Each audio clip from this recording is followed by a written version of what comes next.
This tiny insect that you often see crawling on the ground may not look important, but it's hard to believe that an entire multi-billion-dollar industry stands on the back of this one small creature. A tiny worm, a thin thread, and from that thread comes luxurious silk. But how can such a small insect power an entire industry? And behind it lies a secret that might leave you shocked. But first, let's learn some fascinating facts about this incredible creature. Did you know that the silkworm spends its entire life eating only one thing, mulberry leaves, and nothing else? As it feeds on these leaves, its body gradually fills with a liquid silk protein.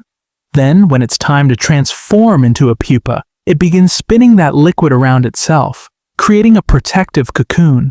Now here's the amazing part. The entire cocoon is made from a single continuous thread. It isn't tied together or broken in the middle. And do you know how long that single thread is? It can be over 1,000 meters long. That's nearly 1 kilometer from just one silkworm.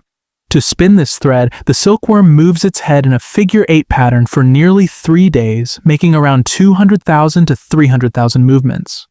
Just imagine, a creature so tiny, working so hard. What's more, this silk thread contains 2 important substances. The first is the actual silk fiber, called fibroin, and the second is a sticky natural glue called sericin, which binds the fibers together to form the cocoon.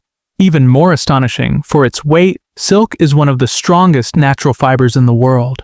Now comes the real question. How does this tiny insect support an entire industry? The answer is simple. One cocoon produces only a single, very fine strand of silk.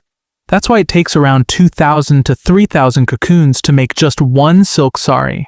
In other words, every silk garment represents the work of thousands of silkworms. But here's the hidden truth that many people don't know, and it can be quite heartbreaking. To extract an unbroken silk thread, the cocoons are placed in boiling water or exposed to steam, which kills the pupa inside. Why? Because if the insect is allowed to emerge naturally, it transforms into a moth that releases a special fluid and tears a hole through the cocoon to escape. Once that happens, the single continuous silk thread breaks into hundreds of tiny pieces, making it unsuitable for producing high-quality silk.